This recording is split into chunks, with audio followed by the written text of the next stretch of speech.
புகழ் அனைத்தும் அல்லாஹ் ஜல்ல ஷானஹு தஆலாவுக்கே உரித்தானது. நமது உயிரினும் மேலான ஹஜ்ரத் ரசூலுல்லாஹி ஸல்லல்லாஹு அலைஹி வஸல்லம் அவர்கள் மீதும் சஹாபாக்கள், தாபீன்கள், தபஉ தாபீன்கள், உலக முஸ்லிம்கள், குறிப்பாக நம் அனைவர் மீதும் அல்லாஹ் தஆலாவின் அன்பும் அருளும் உண்டாவதாக. ஆமீன். கண்ணியத்திற்குரிய அல்லாஹ்வின் நல்லடியார்களே, பாசத்திற்குரிய சகோதரர்களே,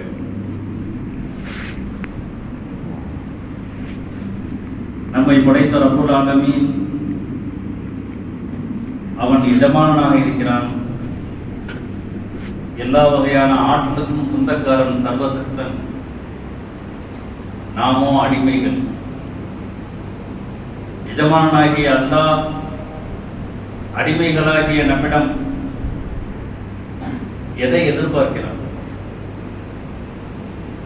எஜமானனாகிய அல்லாஹ்வுடைய தீர்ப்பிற்கு ஏன், எதற்கு என்ற எந்த கேள்வியும் அல்லாமல் அடிமைகளாகிய நீங்கள் கட்டுப்பட்டு நடக்க வேண்டும். நான் எதை விரும்புகிறேனோ அதை செய்கிறேன். அல்லாஹ் சொல்ல வரத்தை செய்கிறேன்.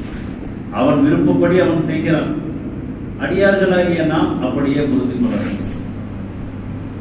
அவனுக்கு முன்னால் ஏன், எதற்கு என்ற ஒரு சின்ன கேள்வி கூட நம்முடைய உள்ளத்திலே எழக்கூடாது. ஏன் அல்லாஹ் நம்மிடத்தில் இப்படி செய்கிறான்? நாம் மாத்திரம் எப்படி இருக்கிறோம்? நம்முடைய உணர்வு என்ன?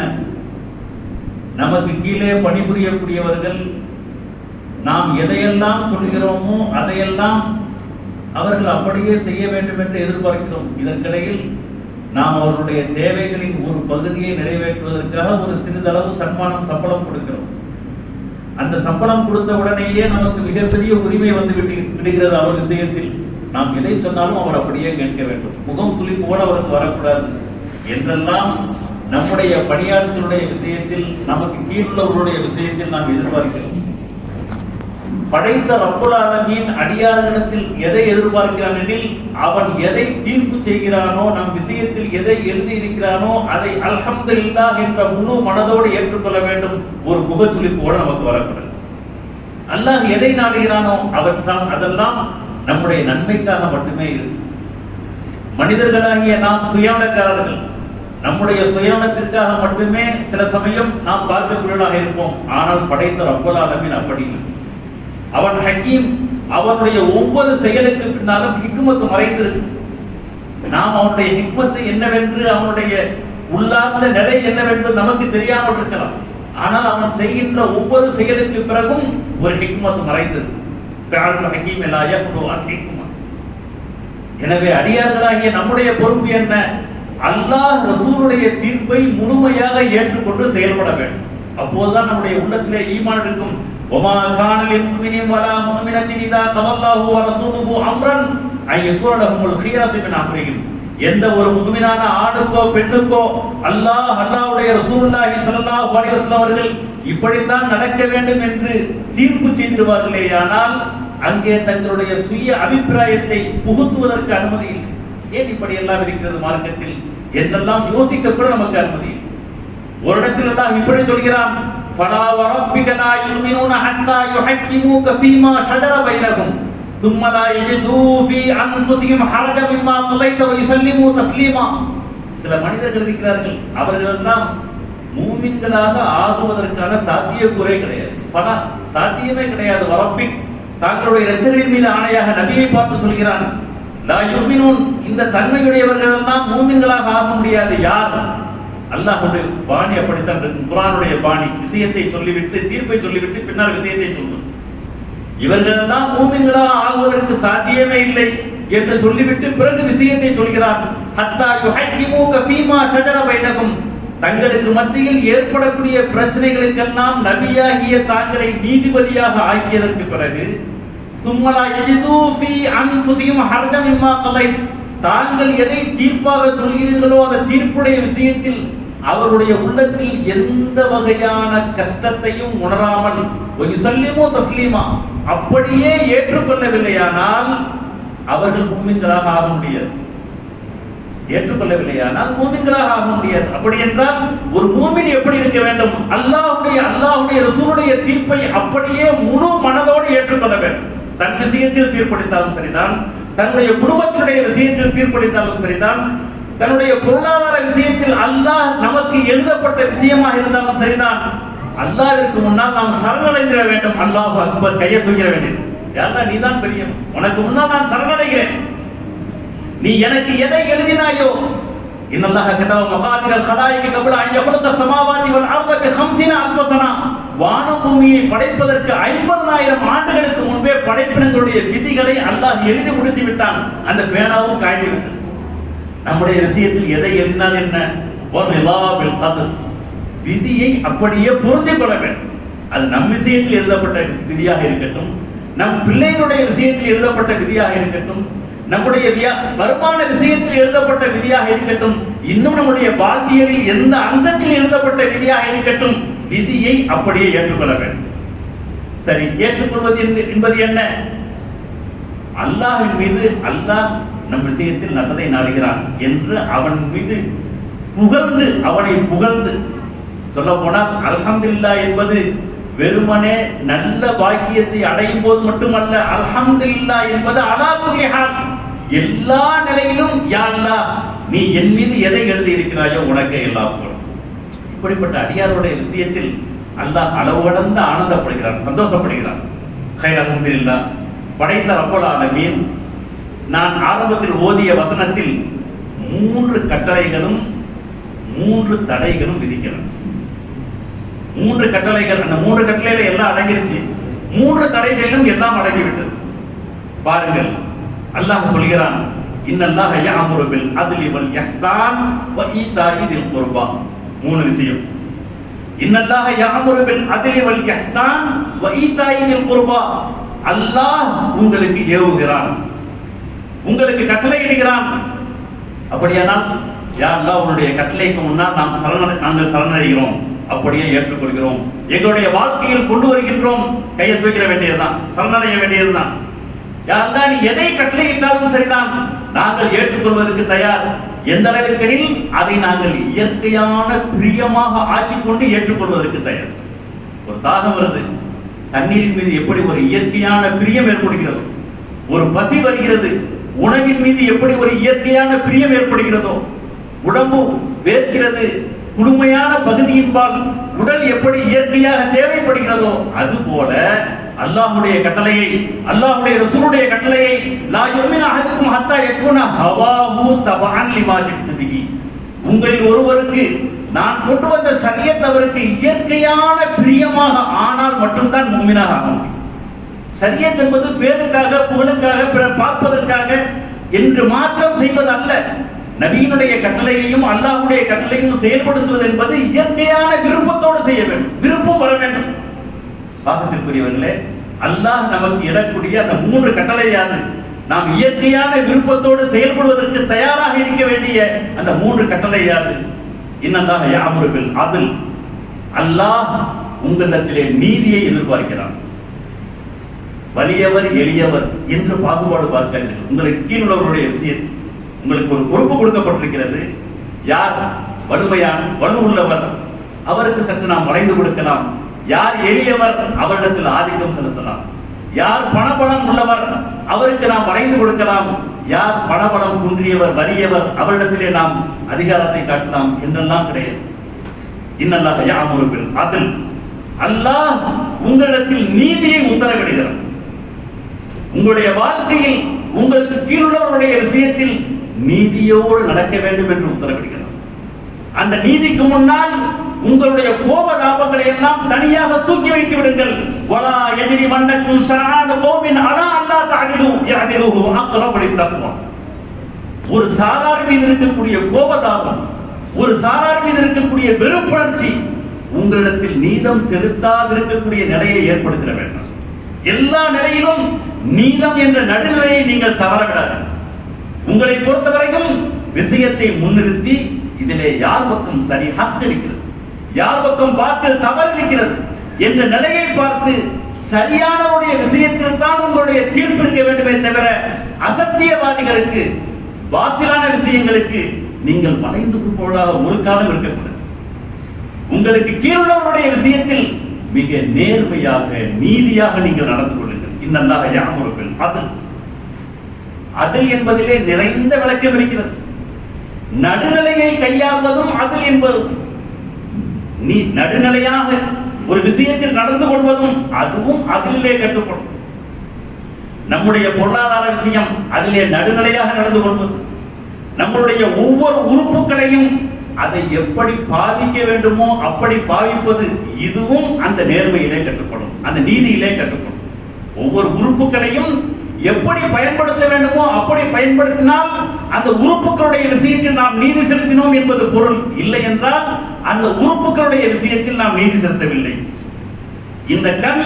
இந்த கண்ணை எதற்காக வேண்டி பார்க்க வேண்டும் என்று அல்லாஹ் நமக்கு சலுகை வழங்கி இருக்கிறானோ, அனுமதி அளித்திருக்கிறானோ, அதற்கு நாம் இந்த கண்ணை பயன்படுத்தினால் இந்த கண்ணுடைய விஷயத்தில் நாம் நீதி வழங்கியிருக்கிறோம்.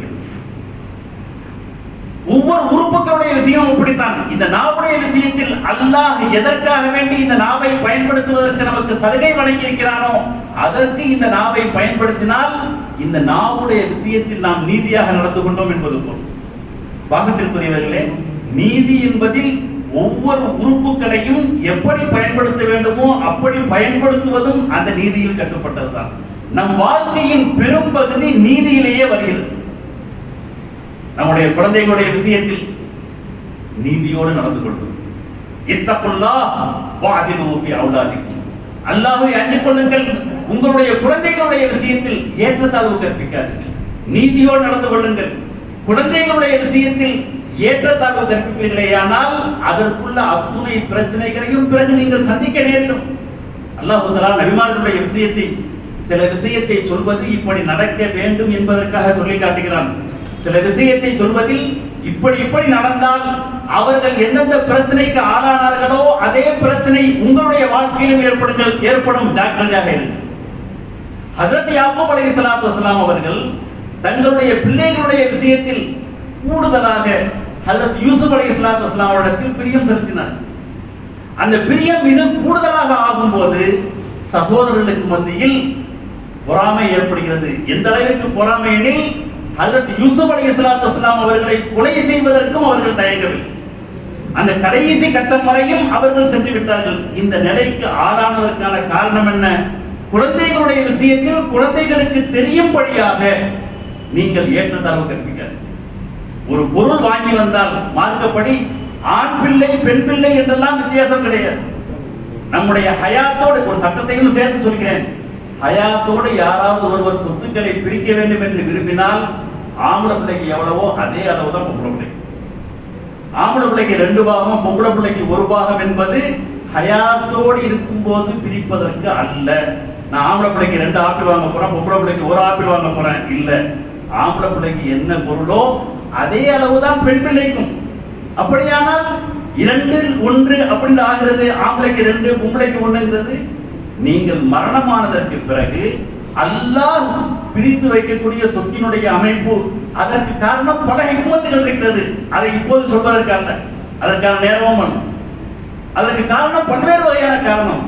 நமக்கு சொல்லப்பட்ட விஷயம் என்ன? இத்தகுல்லாஹ் வஅதிலு ஃபீ அவுலாதிக்கும். அல்லாஹ்வை அஞ்சிக் கொள்ளுங்கள், குழந்தைகளுக்கு மத்தியில் நீங்கள் நீதமாக நேர்மையாக நடந்து கொள்ளுங்கள். எல்லா விஷயத்திலையும் நடுநிலையோடு நடந்து கொள்வது, அதுவும் நீதியோடு சம்பந்தப்பட்ட விஷயம்தான். பொருள் இருக்குது, இருக்கிறேன்னு சொல்லிட்டு ஒரே அடியா கையை செலவழிக்கிறதுக்கு அதுக்கும் மார்க்கும் அனுமதி கொடுக்கவில்லை. சரி, ஒரே அடியாக கையை கட்டிக் கொள்வதற்கும் அதற்கும் மார்க்கும் அனுமதி கொடுக்கவில்லை. வலா தஜாலியதக மக்லூலத்தன் இலா உனகிக் வலா தபசுதுஹா குல்லல் பஸ்த் ஃபதக்உத மலூம மஹ்சூரா. உங்களுடைய கரத்தை யாருக்குமே கொடுக்க மாட்டேன் என்று கருத்திலே கட்டிக்கொள்ளவும் செய்யாதீர்கள். அதற்கென வலா தபசுதுஹா குல்லல் பஸ்த், நான் முழுக்க செலவழித்து விடுவேன் என்று ஒரேடியாக கையை விரிக்கவும் செய்யாது. ரெண்டுக்கு மத்திய நடுநிலை, இதுவும் நீதியின் பக்கட்டும். எல்லா விஷயத்திலும் நடுநிலையோடு நடந்து கொள்வது என்பது நீதிக்கு உட்பட்டது. அல்லாஹ் சொல்கிறான், இன்னல்லாஹ யஅமுரு பில் அத்ல். அல்லாஹ் உங்களுடைய விஷயத்தில் நீதியோடு நடக்க வேண்டும் என்று விரும்புகிறான். உங்களுக்கு முன்னால் ஒரு பிரச்சனை வருகிறது, நீங்கள் ஒரு மஹல்லாவினுடைய பொறுப்புதாரியாக இருக்கிறீர்கள் அல்லது ஒரு ஸ்தாபனத்தின் பொறுப்புதாரியாக இருக்கிறீர்கள். உங்களுக்கு கீழுள்ளவர்கள் உங்களிடத்தில் ஒரு பிரச்சனையை முன்வைக்கிறார்கள். இப்போது நீங்கள் விஷயத்தின் சரி யார் பக்கம் இருக்கிறது என்பதை மட்டும் பார்க்க வேண்டுமே தவிர அவருடைய பின்பலம் என்ன, இதை சொல்லிவிட்டால் நமக்கு ஏதாவது பிரச்சனை வருமோ என்றெல்லாம் யோசிக்க தேவையில்லை. பிரச்சனை வரும் என்று நீங்கள் பயந்தால் நீங்கள் பொறுப்பில் இருப்பதற்கு தகுதியற்றவர். பொறுப்பில் இருக்க வேண்டுமானால் நேர்மையோடு நியாயத்தோடு நடக்க முடியும் என்ற நம்பிக்கை இருப்பவர்கள் மட்டும்தான் பொறுப்பில் இருக்க வேண்டும். இல்லை என்றால் அந்த பொறுப்பில் இருப்பதற்கு தகுதியற்றவர். அல்லாஹ்வுடைய கட்டளையை செயல்படுத்த முடியாவிட்டால் பிறகு அந்த பொறுப்பில் இருந்ததை பற்றி அல்லாஹ் கேள்வி கேட்பானே, அவனுக்கு பதில் சொல்ல வேண்டுமே. என்ன பெருமைக்காகவும் பிறர் பாராட்டுவதற்காகவும் சமூக அந்தஸ்து கிடைப்பதற்காகவும் நாம் பொறுப்பில் இருக்கிறோம்? நம்முடைய பொறுப்பு என்ன? நேர்மையோடும் நியாயத்தோடும் நீதியோடும் நடப்பது. இங்கே யாருடைய கோபதாபங்களோ யாருடைய குடும்ப பின்பலமோ நமக்கு முன்னால் இருக்கக்கூடாது. நமக்கு முன்னால் இருப்பது ரப்புல் ஆலமீனாகிய மாலிக் யௌமித்தீன், நியாய தீர்ப்பு நாளின் அதிபதியாகிய எந்த அல்லாஹ் தன்னுடைய அரசுடைய நிழலின் கீழ் எந்த நிழலுமே இல்லாத அந்த நாளையில் யாருக்கு முதலிடம் கொடுத்து தன்னுடைய நிழலை அழைக்கிறான்? இந்த உலகத்திலே நியாயமாக நீதியாக நேர்மையாக நடந்து கொண்ட பொறுப்பில் இருப்பவன் நீ. இந்த உலகத்திலேயே நீ நேர்மையாகவும் நீதியாகவும் நடந்து கொண்டாயா? இந்த உலகிலே இந்த இடத்தில் லிமன் முல்குல் யௌம், இன்றைய நாளையில் எவருடைய கையில் ஆட்சி அதிகாரம் இருக்கிறது? லில்லாஹில் வாஹிதுல் கஹார், அனைத்தையும் ஆட்சி படைக்கக்கூடிய ஏக எஜமானாகிய அல்லாஹ்விடத்தில் ஆட்சி அதிகாரம் இருக்கிறது. இந்த நாளையில் என்னுடைய நியாயத்தை நீ பார். நீ எங்கும் அடைய வேண்டியவன் அல்ல, நீ இருக்க வேண்டிய இடம் என்னுடைய இந்த அரசுரை நிலைதான் என்று அல்லாஹ் தஆலா யாரை முதலாவதாக அழைக்கிறான் எனில், யார் இந்த உலகத்தில் நியாய நேர்மையோடும் நீதியோடும் நடந்து கொள்கிறானோ அவருடைய விஷயத்தில். எனவே எல்லா விஷயத்திலும் நம்முடைய செயலை நீங்கள் பாருங்கள், நியாயத்தோடு இருக்கிறோமா என்று. அதே போல ஒவ்வொரு உறுப்புகளையும் நீங்கள் ஒழுங்காக பயன்படுத்துங்கள். இந்த கண்ணை எந்த விதத்திலும் கண்ணுக்கு செலுத்த வேண்டிய ஹக்கை பயன்படுத்தும். மனைவி என்றால் அந்த மனைவிக்கு செய்ய வேண்டிய ஹக்கை பயன்படுத்த முறையாக பயன்படுத்தி கொடுங்கள். எந்த சூழ்நிலையிலும் மனைவியினுடைய ஹக்கை நீங்கள் முறித்து விடாதீர்கள். அதுதான் அவர்களுக்கு செய்ய வேண்டிய செலுத்த வேண்டிய நீதி என்பதை ஞாபகத்தில் வைத்துக் கொள்ளுங்கள். ஹைர் இன்னல்லாஹ யாமுரு பில் அத்ல். அடுத்தது வல் இஹ்சான், உபகாரம் செய்யும்படி அல்லாஹ் உங்களுக்கு உத்தரவிடுகிறார். இஹ்சான் என்பதற்கு பல விளக்கம் இருக்கிறது. மெருகூட்டுதல் என்ற பொருளும் இருக்கிறது. எதையும் அழகுபட செய்தல். அல்லாஹ் அழகன், எதையுமே அழகுபட செய்வதை விரும்புகிறான். இஹ்சான் என்ற வார்த்தை பல இடத்தில் வருகிறது. எந்த அளவிற்கு என்றால், சாதாரணமாக ஒரு கோழி அறுக்கிறோம்னு வச்சுக்கோங்க, அதையும் கூட அறுப்பதை அழகுபட அருங்கள் என்று வார்த்தை வருகிறது. அறுக்கிறது தான், அழகுபட அருங்கள். ஒரு உயிரினத்தை அறுக்கும் போது குர்பானி கொடுக்கிறோம். ஒரு உயிரினத்தை கொடுக்கும் போது அடுத்தத பக்கத்துல வச்சு நீங்க கொடுக்காதீங்க, அது அழகுக்கு மாற்றமானது. அறுக்கக்கூடிய அந்த கத்தியை கூர்மையாக ஆக்கி கொண்டு அறுங்கள்.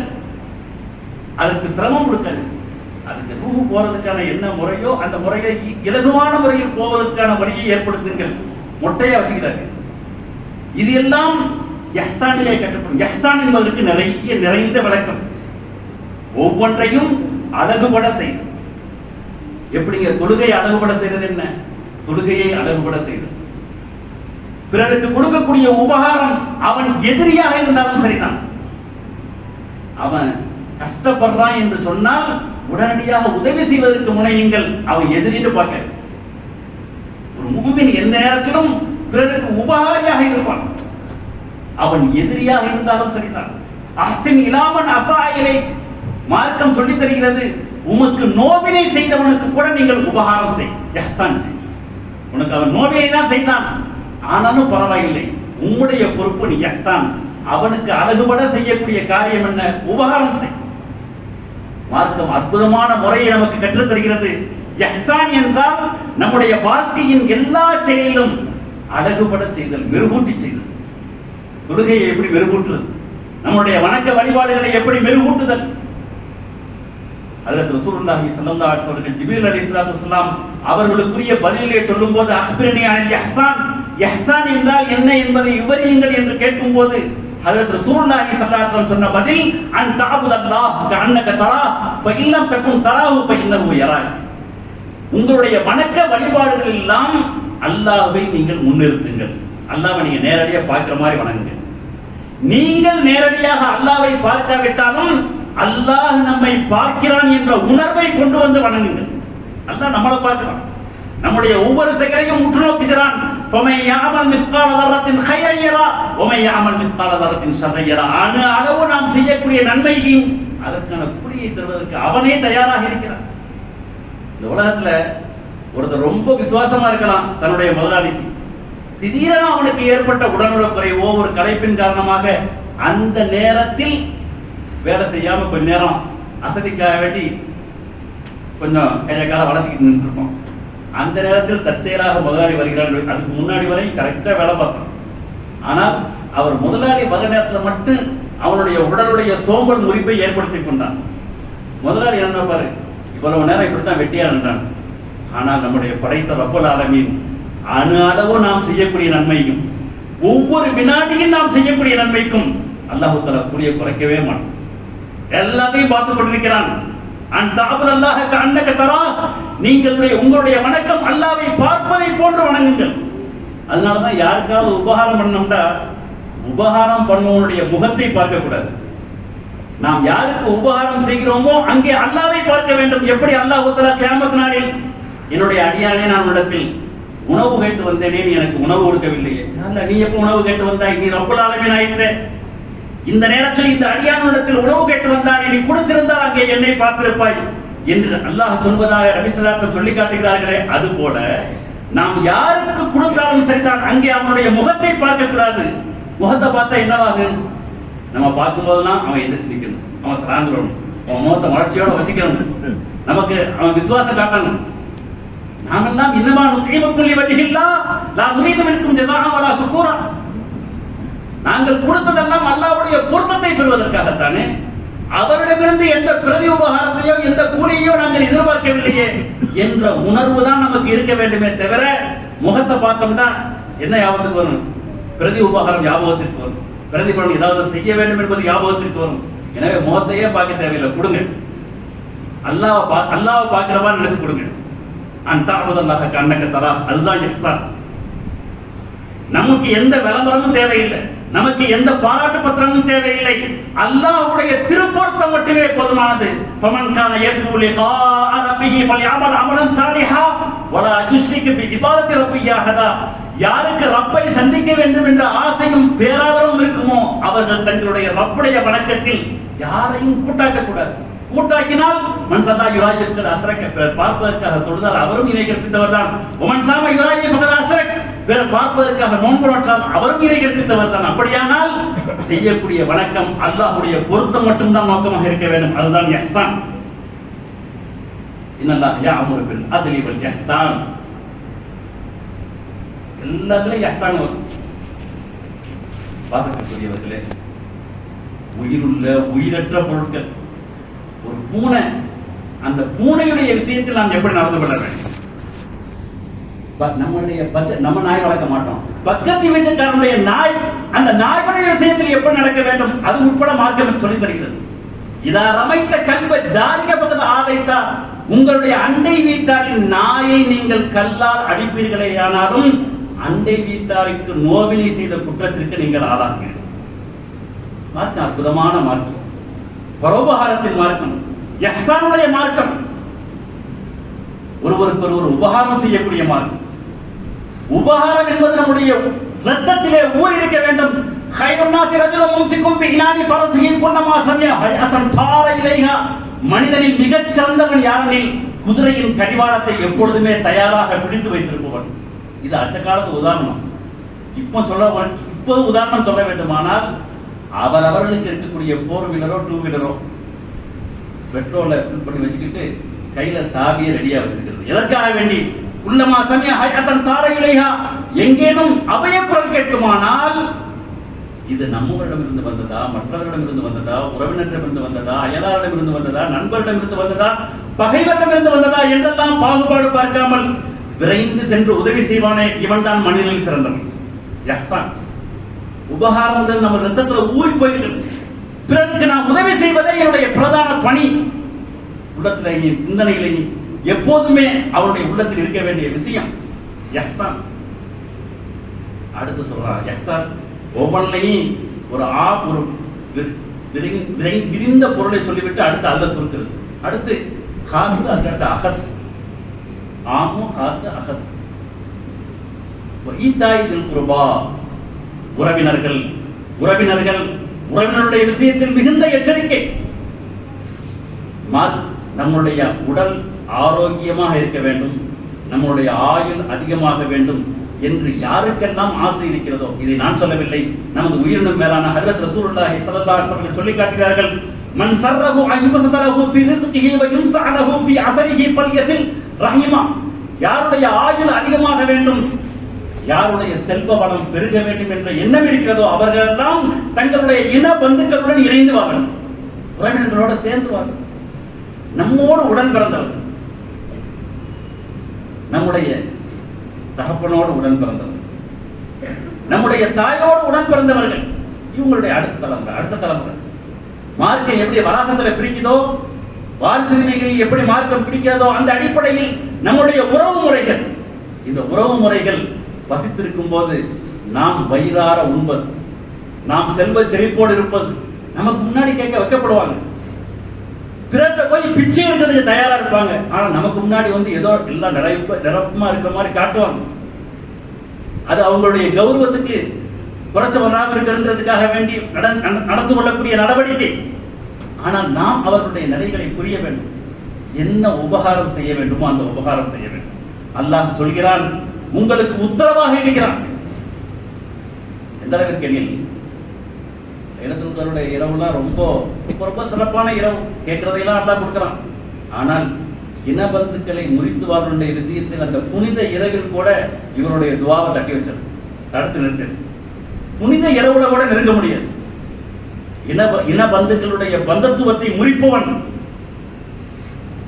சிறப்பு என்னங்க, ஹதீஸ்ல எந்த அளவுக்கு வருதுண்டா, அவர் உங்களை சிரித்த முகத்தோடு இருக்கும்போது நீங்க சிரிக்கிறது பெரிய விஷயம் இல்லை, நீங்க அவரோட இணங்கி இருக்கிறது பெரிய விஷயம் இல்லை. அவர் உங்களை வெறுத்தொதுக்கிறார், நீங்க அவரோட இணங்கி. சில்மன் கதா, உங்களை துண்டித்து வாழும் உறவுகளிடத்தில் நீங்கள் இணைந்து வாழுங்கள். அவங்களுக்கு உங்களால என்ன முடியுமோ நீங்க உதவி செய்யும். ஆக அல்லாஹ் தஆலா கட்டளையாக சொல்கிறான். மூன்றாவது விஷயமாக வஈதாயிதில் குர்பா, உறவுகளுக்கு நீங்கள் வாரி வழங்குங்கள், உறவுகளுக்கு நீங்கள் தாராளமாக கொடுங்க. இந்த 3 விஷயத்தை சொல்லிட்டு, இது 3ம் கட்டளை. அடுத்து 3 எதிர்ப்பு தடைகள். என்ன தடைகள்? வயன்ஹா அனில் ஃபஹ்ஷா, மானக்கேடான அருவருப்பான விஷயங்களை அவன் தடை செய்கிறான். அருவருப்பான விஷயங்களை நெருங்க கூட செய்யாதீர்கள். வலா தக்ரபு ஸினா, விபச்சாரத்தின்பால் நெருங்க கூட செய்யாதீர்கள். அறியாமை காலத்தை பொறுத்தவரையும் எந்த அளவிற்கு, அறியாமை காலத்தில் பெண்கள் விபச்சாரத்தின்பால் நெருங்க மாட்டார்கள். நல்லா ஞாபகத்தில் வச்சுக்கிறது. ஒரு சுதந்திர பெண் அறியாமை காலத்தில், நபி ஸல்லல்லாஹு அலைஹி வஸல்லம் வர்றதுக்கு முன்னாடி உள்ள காலத்திலையும் கூட சுதந்திர பெண் விபச்சாரம் செய்ய மாட்டார்கள். யாரு தான் விபச்சாரத்துக்கு போனார்கள் எனில் அடிமை பெண்கள். இது எதுல இருந்து வருது? ரசூலுல்லாஹி ஸல்லல்லாஹு அலைஹி வஸல்லம் அவர்கள் மக்கா வெற்றியின் போது பையத் செய்கிறார்கள். பையத் செய்யும் போது ஹிந்த் என்ற பெண்மணி வருகிறார்கள். ஒவ்வொருத்தருக்கா பையத் செய்யும் போது நாங்கள் இணை கற்பிக்க மாட்டோம், சரி நாங்கள் இணை கற்பிக்கல அப்படின்னு வரிசையா வரும்போது விபச்சாரம் செய்ய மாட்டோம் என்று வாக்கு கொடுங்க. அப்போ அந்த ஹிந்த் என்ற பெண்மணி கேட்கிறார்கள், யாரும் சொல்லலாம் என்று கேட்கிறார்கள்.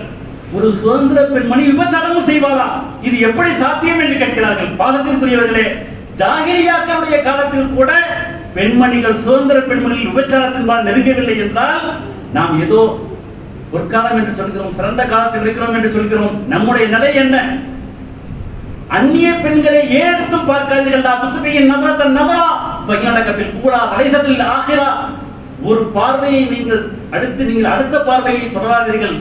தற்செயலாக விழுந்த பார்வைக்கு சலுகை உண்டு, தொடரும் பார்வைக்கு அனுமதி இல்லை.